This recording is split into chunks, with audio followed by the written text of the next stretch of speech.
Matahom nga kabuntagon mga kapaglaom. Ang atong hisgutan niining adlaw, Oktubre 30, mao ang atong morning devotional nga naguluhan, ayaw pagpahiuyon.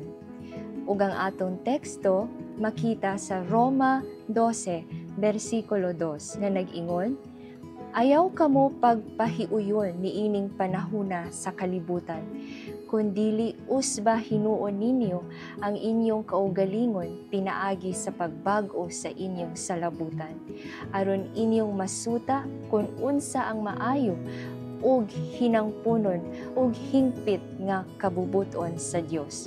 Roma 12, versikulo 2.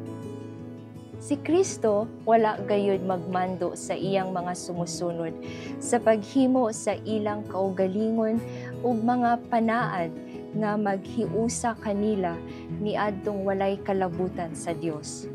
Tali sa kalibutanon nga tawo ug sa usa nga matinumanon nga nag-alagad sa Dios, adunay usa ka dako nga bung-aw nga gitakda.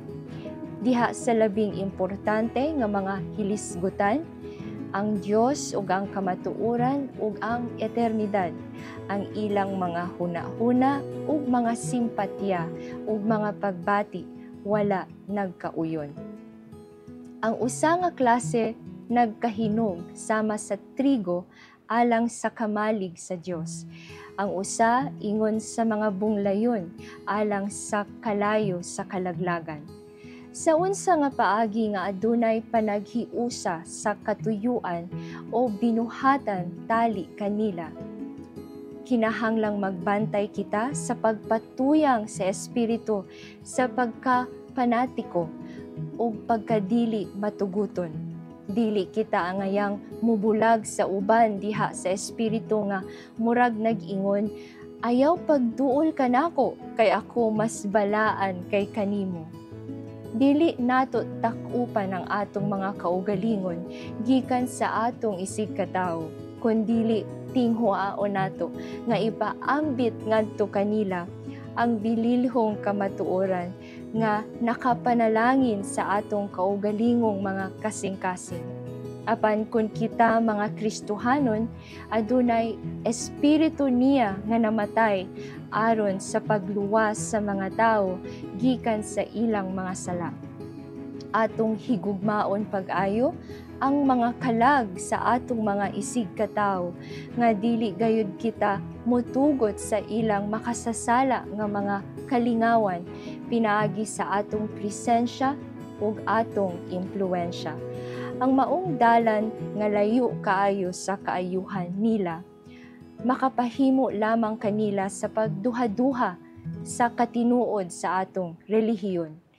Kita kinahanglan nga lig-on nga nakagamot sa pagtuo nga bisan unsa nga pagbati nga motipas gikan sa kamatuoran ug hustisya sa atong pagpakig-uban ug pakigsosyo sa mga tawo, dili makahatag og kaayuhan kanato ug sa hilabihan nagpakaulaw sa Dios. Ang buhat sa Dios alang sa kaluwasan sa tawhanong panimalay mao ang usa ka buhat sa labing importante nga igapadayon sa atong kalibutan. Sa diha nga ang mga tawo mawilihon sa paghusay sa tanang mga buta nga kapildihan aron sila makadaog og Kristo, ang ilang mga mata ablihan aron makita ang mga butang sama sa ilang tinuod nga kahimta.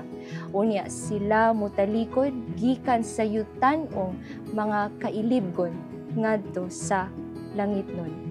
Ug sila mamahimong mga ako, nagaingon si Hiuba sa mga panon, sa mga masinugtanon, bisan akong bahandi nga linain sa adlaw nga akong pagahimuon kini, ug ipagawas ko sila maingon sa tawo nga nagapagawas sa iyang anak nga lalaki nga nagaalagad kaniya.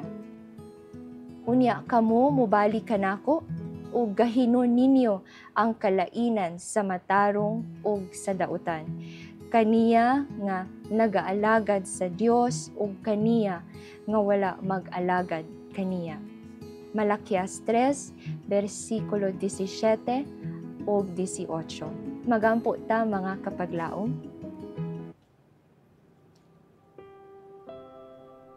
Diyos nga labing gamhanan ug magbubuhat ug magbubuot sa tibuok universo, dalaygon ang imong ngalan. Salamat sa mensahe ni ining buntaga nga nagapasantop sa kaluwasan nga imong gihatag kanamo. Tabangi kami sa pagsinati ni ini sa adlaw-adlaw namo nga kinabuhi. Sa ngalan ni Jesus. Amen.